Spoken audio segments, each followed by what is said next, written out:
పోయినప్పుడు మా నాన్న అదే తీశాడు, ఇప్పుడు ఆయన పోయాడు, నువ్వు కూడా అదే క్యాసెట్ తీరా, తొందరగా అటకమించి దించు, అక్కడ పెట్టడం. అక్కడ పెడుతున్నప్పుడు ఏం జరుగుతోంది?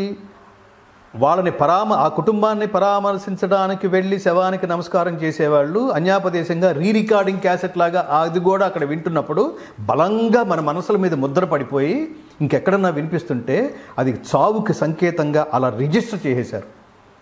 నిజం. దానివల్ల ఏం జరుగుతుందంటే తర్వాత ఏమంటే నేను భగవద్గీతలో 2 శ్లోకాలు పాడతాను అని అన్నాం అనుకోండి, స్వామి నా మూడ్ బాగుంది, ఇప్పుడు నా మూడ్ ఖరాబ్ చేయొద్దు అని మాట్లాడడం మొదలెట్టారు.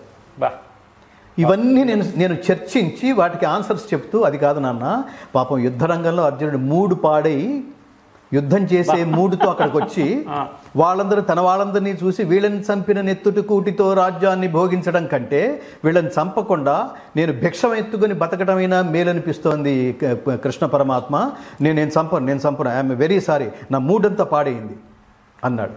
మూడు పాడైన అర్జునుల్లో వాడికి యుద్ధం చేసే మూడు తెప్పించడం కోసం కృష్ణ పరమాత్మ భగవద్గీత బోధిస్తే దాన్ని మన వాళ్ళు శవాల దగ్గర పెట్టి ఇంకా భగవద్గీత వింటే మూడు పాడే స్థితికి తీసుకొస్తారా? కాదు, ఇది మహాపాపం, ఇది జీవన గీత, మీరు నేర్చుకోండి. ఎప్పుడు నేర్చుకోవాలి? జీవిత ప్రారంభ దశ నుంచే, పిల్లల దగ్గర నుంచి అలవాటు చేయండి.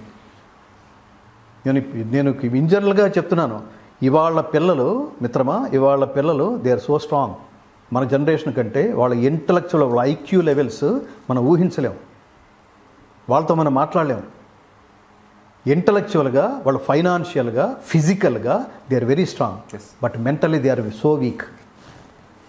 తల్లిదండ్రులు పిల్లలతో మాట్లాడలేదు, ఇవేవి చెప్పటం లేదు. రామాయణం చెప్పండి, భారతం చెప్పండి, చెప్తే ఈ స్టోరీలు చెప్తే వాళ్ళకి ఏమర్థం అవుతుందంటే, వరే శ్రీరాముడు అనేవాడు చక్రవర్తి, వాడు చాలా ఆశలు పెట్టుకుని ఉంటాడు అంటే వీళ్ళు అనుకుంది, ఆయన పెట్టుకోవడం కాదు, వీళ్ళు అనుకుంది, జనాలు అనుకునేది.